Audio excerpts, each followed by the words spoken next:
Los grandes temas se debaten en la mesa. Buen provecho por rcr.tv, la radio que se ve. Y síganos en Twitter, @rcr750. Volvemos entonces a nuestro segundo segmento con la doctora Milagros Betancourt, profesora de Derecho Internacional Público y también embajadora, quien tuvo en sus manos el gran privilegio de estar en la discusión del Estatuto de Roma de la Corte Penal Internacional. Y quedamos en que en este segmento empezaríamos a hablar un poco de la situación de Venezuela, que está bajo estudio de la fiscal ante la Corte Penal Internacional. ¿Qué nos puedes decir de este análisis preliminar y, digamos, un poco introducir el tema, cómo empezó, por dónde vamos? Adelante. Bueno, fíjate, la Corte Penal Internacional examina son las situaciones. Correcto. Claro, digamos, no casos, sino situaciones. Exacto. En el lenguaje coloquial uno habla de casos, de denuncias, de demandas, pero realmente lo que hay es que a la Corte Penal se remiten situaciones. La situación de un país, de un determinado país, y esa situación, la fiscal la analiza y va a determinar si de los hechos que hayan ocurrido, alguno de esos hechos puede constituir un delito o un crimen de competencia de la Corte, que como sabemos son 4: el genocidio, los crímenes de lesa humanidad, los crímenes de guerra y el crimen de agresión. Correcto. Desde que la Corte Penal, el Estatuto de Roma entró en vigencia, que fue el 1 de julio del año 2002, y que la Corte comenzó sus funciones, que fue el 1 de octubre, si no me equivoco, de ese mismo año, desde ese momento se han ido remitiendo asuntos que tienen que ver con Venezuela. Asuntos que tienen que ver con denuncias, y lo pongo entre comillas, denunciaron en su momento a Chávez, Bernal, José Vicente Rangel, todas las autoridades que estaban. Claro, porque el término utilizado por el Estatuto son comunicaciones. Comunicaciones. Pero bueno, utilizamos el lenguaje coloquial. Empezaron muchas ONG, creo que una de las primeras fue el Foro Penal, en el año 2003, con motivo de los acontecimientos del 2002 y el 11 de abril y todo esto. Comenzaron a enviarse comunicaciones, remisiones, denuncias, bueno, un cúmulo denunciando. Recordemos también que la Corte Penal Internacional solo juzga personas y establece la responsabilidad penal individual de los presuntos autores de esos crímenes. No, ahí no se denuncia a estados, sino a personas, individuo, nombre, apellido, cargo, cédula de identidad, lo que corresponda. Entonces, el fiscal de la Corte Penal Internacional, que es el que tiene el monopolio de la acción penal y que es a quien corresponde analizar de manera inicial toda la remisión que se le haga de una situación, el fiscal de ese momento, que era Luis Moreno Campo, abrió un examen preliminar. Ese análisis inicial que se hace se le conoce como examen preliminar, y así está contenido en el Estatuto de Roma, que es el que va a determinar, primero, si efectivamente se han cometido crímenes competencia de la Corte; segundo, si esos hechos ocurridos constituyen alguno de esos crímenes; tercero, si hay responsabilidad de alguno de las personas que se remiten; y cuarto, si la Corte tiene competencia, y cuarto, el interés de la justicia. Si efectivamente iniciar una investigación o abrir un proceso, eso redunda en el interés de la justicia. ¿Y por qué está eso allí del interés de la justicia? Porque la jurisdicción de la Corte Penal es complementaria de las cortes, de los tribunales internos. Es decir, la Corte no puede actuar a menos que los tribunales nacionales no puedan o no quieran hacerlo. No puedan, bien sea porque no existen los tribunales, porque no hay la legislación para ello, porque las condiciones del sistema de justicia no se lo permiten, o no quieran, bueno, porque el sistema de justicia esté cooptado por las otras autoridades, o porque sinceramente no haya disposición a hacerlo. Hasta que eso no suceda y no se determine, que es lo que se llama el principio de la complementariedad, la Corte no puede entrar a conocer de ningún caso. Y eso es lo que va a determinar el fiscal en ese examen preliminar, entre otras cosas. Ese primer examen preliminar, sobre todo lo que se había remitido, porque fueron montones de personas y de instituciones que denunciaron en ese tiempo a Chávez y a las autoridades que lo acompañaban, fue desechado en el año 2006 por el entonces fiscal Luis Moreno Ocampo, pero debemos recordar que dijo que si se producían nuevos elementos, podía ser reabierto.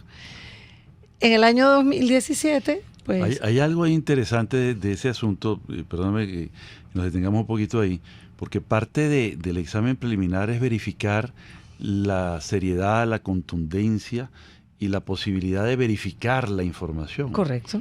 Entonces eso requiere que esas comunicaciones tengan un cierto rigor técnico y que sobre todo en alguna medida aporten cosas que no vayan a ser luego consideradas como fake news. Correcto. O exageraciones o minimizaciones, en fin, cosas que, porque recuerdo que Moreno Ocampo decía que había recibido 12 comunicaciones.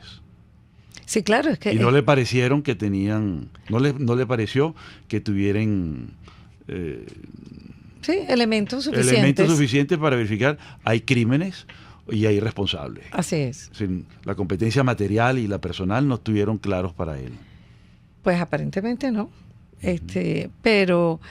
Porque es que hay un tema ahí de la parte procesal muy delicado, porque él no tiene inmediación y no tiene capacidad de verificar porque no hay un caso todavía. Es que ahí es donde vamos. Que esto entonces es la información disponible, y además, lo que le llegue. Y es una cuestión material y administrativa, si se pone a ver, porque todavía mientras no se abra la investigación no se inicia el proceso. Claro. Esto es... Y él no tiene capacidad de inquirir. No, en absoluto. Ni entonces, citar a nadie ni nada. Pero sí tiene la obligación de buscar, de proveerse de la información que considere pertinente, abundar, por ejemplo. Claro. Porque si él 5 comunicaciones que le llegan tienen elementos comunes, caramba, vamos a pero meterle ¿cómo? La si lupa. No puede trasladarse, por ejemplo. Bueno, pero puedes buscar por vías electrónicas. Pero a ver, hablábamos al principio de la globalización y el mundo digital. Hoy en día, en tiempo real, nos enteramos de las cosas. No, yo he visto que ellos tienen una tecnología muy avanzada en la parte digital. Incluso lo utilizan mucho, tecnología de punta para poder verificar información que les llega. Claro. Ahora, fíjate, también tenemos que tomar en cuenta 2 cosas. Pero muchas veces pueden pervertirse y contaminarse las pruebas. Yo no lo dudo, que en ese momento no son pruebas. Bueno, son elementos de juicio. Deben tener seriedad. Claro. Deben ser serias. Pero también tenemos que considerar una cosa. En el año 2006 la Corte estaba empezando a funcionar. Tenía 3 años funcionando. Eso es lo primero. Segundo, no habían unas reglas como para conducir el examen preliminar. Porque eso no está ni en el estatuto ni en las reglas de procedimiento y prueba, que es el documento complementario. Entonces, la fiscal que vino después de Moreno Ocampo fue la que estableció los lineamientos de cómo conducir un examen preliminar. Y creo que... Sí, formuló una política. Una política y creo... No, y creó 4 etapas ahí. Y le ha dado bastante más seriedad y lo puede hacer, digamos que con más propiedad. Sí, creó un procedimiento. Eso es sí, cierto, sí, y entonces, bueno, obviamente, ahorita en este examen preliminar, porque llegamos al año 17, donde después de todas las protestas del 14, de los años 2014 y los años 2017, que no hace falta entrar aquí en las consecuencias que tuvieron esas protestas. No es la idea. Pero toda esa información fue remitida por distintas organizaciones no gubernamentales y por individuos a en este caso, la nueva fiscal, que fue quien sucedió en el cargo. 110 comunicaciones para 2018. Correcto. Entonces, en mi opinión, ella se vio muy presionada frente a la opinión pública.